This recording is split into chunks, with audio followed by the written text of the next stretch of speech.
hi, good morning, everyone. And thank you, organizers, for inviting us. My name is Poonam Tomar, and I'm the head of market development for PE primary packaging at ExxonMobil. I have around 15 years of industry experience. First things first, I'm very happy to be here in Mumbai because of especially the cozy weather, because Delhi is getting very chilly these days. So it's a good change of weather for me. But jokes aside, I'm extremely honored to be present here and be speaking about some of the work that we are doing in innovative solutions to enable the entire industry. See, sustainability is everybody's responsibility. And like the 12th of the 17 sustainability goals that talks about responsible consumption and production, we at ExxonMobil are constantly innovating. We are innovating to provide you solutions to grow responsibly in the industry.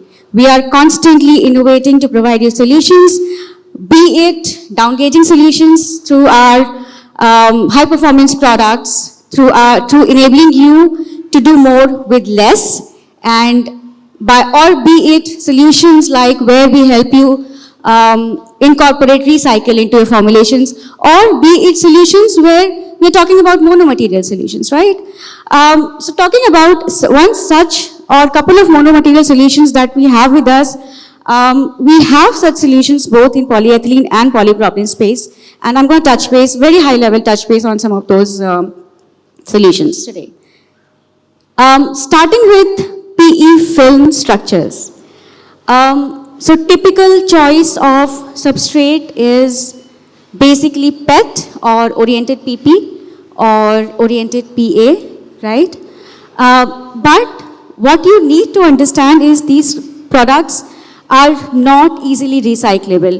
And when the drive is to move from such complex multi-material structures to monomaterial structures, some of the key attributes like stiffness, printability, sealing, all of these become extremely important across the value chain. Of course, recycling becomes important part of it, but all of these attributes mean different things to different people across the value chain, and then they become very important, right? We do have solutions both in MDO and non-MDO film solutions. What we see next is, so what you see on this slide is just a quick illustration of all the grades that we have that are used in designing formulations for blown MDO film, okay? And I'll start from right to the left. On my right side is Exceed Stiff Plus grades that allow you excellent processability. They allow you stability on the MDO web. And they also allow you, as a result of that, they allow you to run longer production runs, okay? And because these grades are a good amalgamation of toughness and stiffness balance, these grades also provide you to get to the desired properties that you require for MDO kind of film, right? Next, we talk about our Exceed Stiff Plus and Flow Plus solutions, basically 238, 938. These grades provide excellent bubble stability. They provide excellent bubble stability, especially in the primary blown film, which is slightly thicker before it is stretched. And because by virtue of the medium density of these grades, they also provide you with good stiffness balance, which is of course needed for printing and everything else. Finally, when we talk about our HT solution, 6107, this grade is especially designed for MDO solutions. It's especially designed for MDO solutions. This is a grade which provides you excellent stiffness, and it also provides you great gel performance, which is extremely critical for MDO sort of application. And as a result of this, these formulations, they help you achieve a flawless MDO film. In a nutshell, if I have to summarize, what I'm trying to say here is that ExxonMobil Signature Polymer Solutions, they provide you with excellent balance of toughness, stiffness, along with good opticals. We do have some samples displayed at our booth outside. We have validated these solutions globally. So in case you're interested, please do reach out to one of us and please do visit our booth. Just drop by and see the samples that we are displaying over there on MDO side. Now, while the industry is evolving and finding their feet on sustainable solutions, and in also the view that there are only limited MDO lines present, what I'm going to tell you now is that we do have non-MDO monomaterial solutions also available. So in this case, what we have done is, again, we have taken standard market reference films, BOPA or PET-PE structures, and we have compared those structures with our PE-PE-based solution. So what I'm going to tell you is that we're not just providing you solution for the substrate, but also the entire film structure. And in that film, what we've done is, in the substrate layer, we have used our Exceed Stiff and Exceed Flow, along with we have used our HDPE.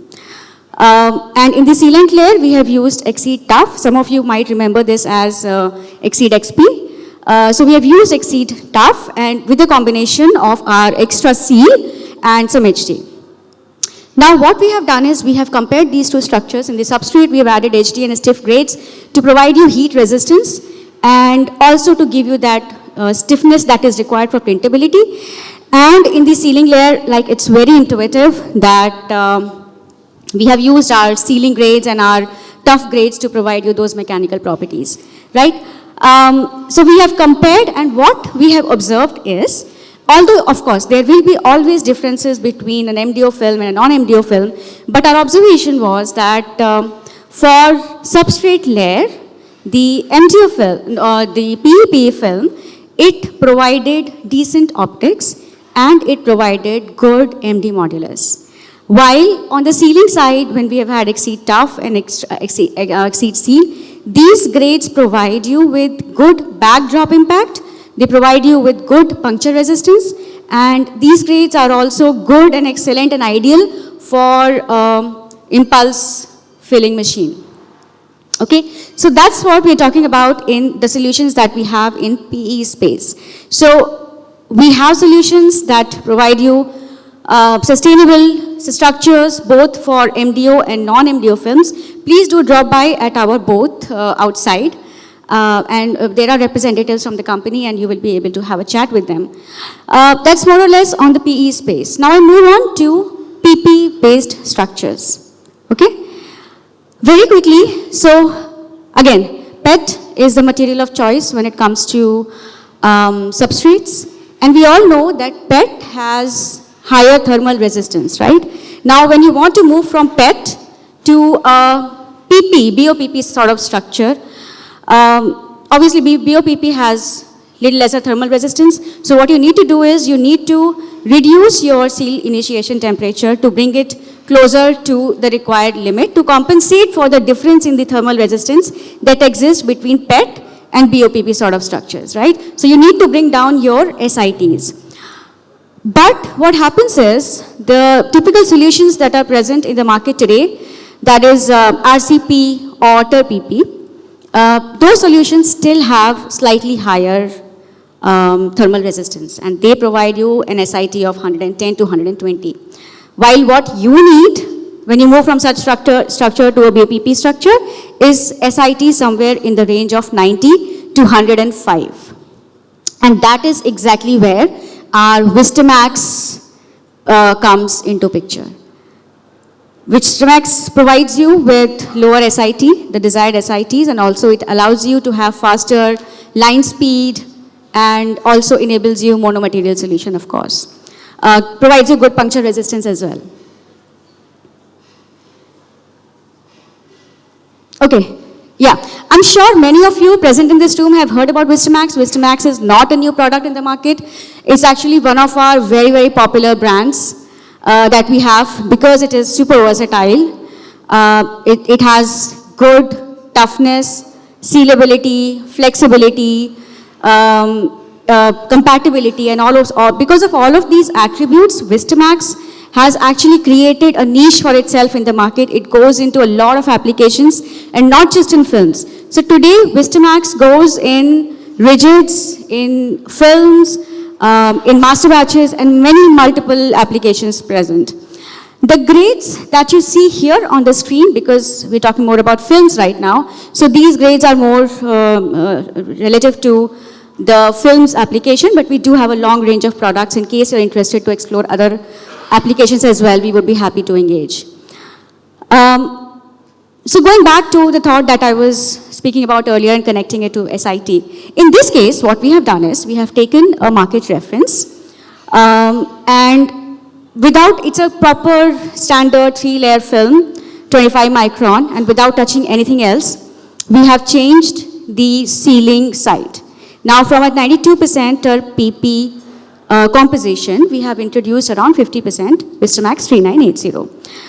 What we have observed here is, and as you can see from the slide on the graph to your left, the vertical axis is the seal force and the horizontal axis is the temperature ranges. We have taken the reference, we have compared it with Vistamax based film. We have also compared it against the two industry regular references, which is 3 Newton and 5 Newton. Observation is, of course, as you can clearly see, that the Vistamax outperforms the reference in all aspects of sealing force. And not just that, Vistamax also allows you with good puncture resistance. It provides you a broader hot tack window. It gives you good impact properties, helps you increase your line speed, and many more such advantages of using Vistamax in your PP-based solutions. So in a nutshell, what we are saying is, we are ready. ExxonMobil is ready with solutions in enabling you to find your mono material solutions. You just say the word and we have been innovating. We will continue to innovate. Just tell us what you need and we will try to support. You can reach out to us on our company website. You can reach out to us on LinkedIn, on Twitter. You also see names of representatives from the company. Please do feel free to reach out to us and do drop by at our booth outside. Thank you.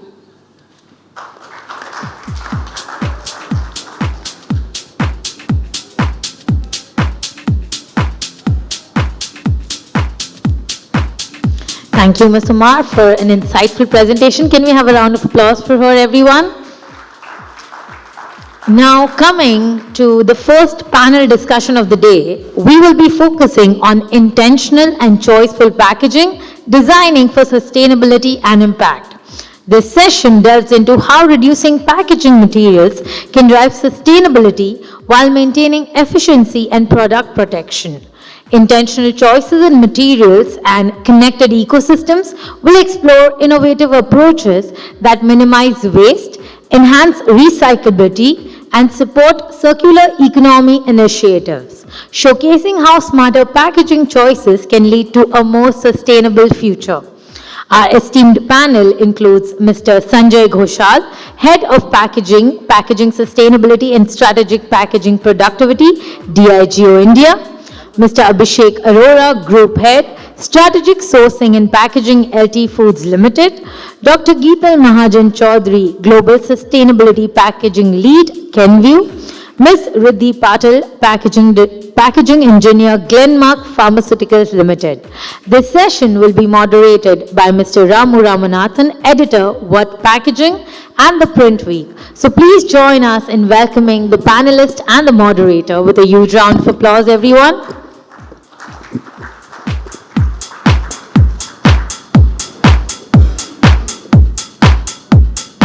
Over to you, Mr. Ramu.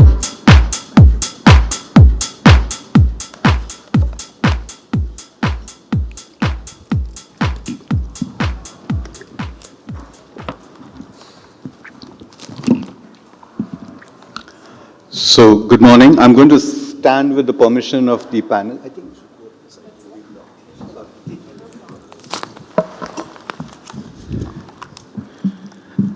we have about 45 minutes. So, we're going to have 3 rounds. One is an opening round where a kind of a warm-up question, and we have something illuminating, which I think all 4 of them will share with us, something tangible, so that instead of having a sort of abstract notion of what sustainability is, we'll have something tangible. Then we have a second round of generic questions which are specific to their operations.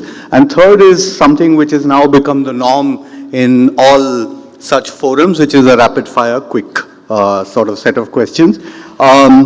Before I begin, this just to sort of give some context to this conversation that we are going to have, this is probably the 7th such panel which I am in a way moderating, hosting in the past few weeks. And the common theme in all of this is sustainability. And for me, what's very interesting is it's groups of people who are having this conversation who don't seem to be having a conversation with each other. So you have machine manufacturers having a set of conversations about sustainability, you have material manufacturers, you have brands, you have packaging designers, and sometimes you have the converters. We also recently did a survey with the Gen Z, and which is about 50 odd of them, and then we realized that a whole different set of conversations emerging from that sort of tribe. Again, just for context, 3 things which one is hoping to sort of ensure that we have a takeaway at the end of it is, what Dr. Saha alluded to, the 3 R's, reuse, reduce, recycle, very familiar mantra. But what seems to happen at every forum is that there are disagreements about what to prioritize and in what manner to prioritize. So that's one of the sort of things that keep emerging. The second thing, which is sort of the crux of the matter, as it were, is the balance sheet.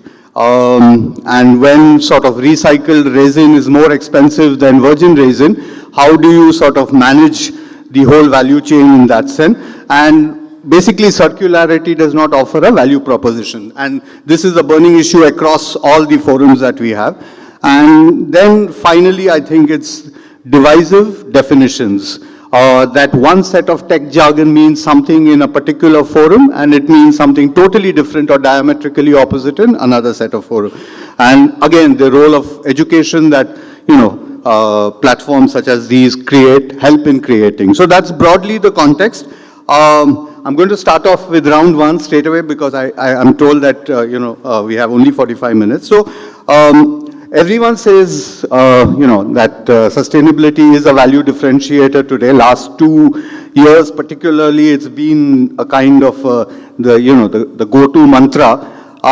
So first question, what have you all been doing? We'll start off from there. And what have you been doing in the last 12 months since we are at the end of 2024?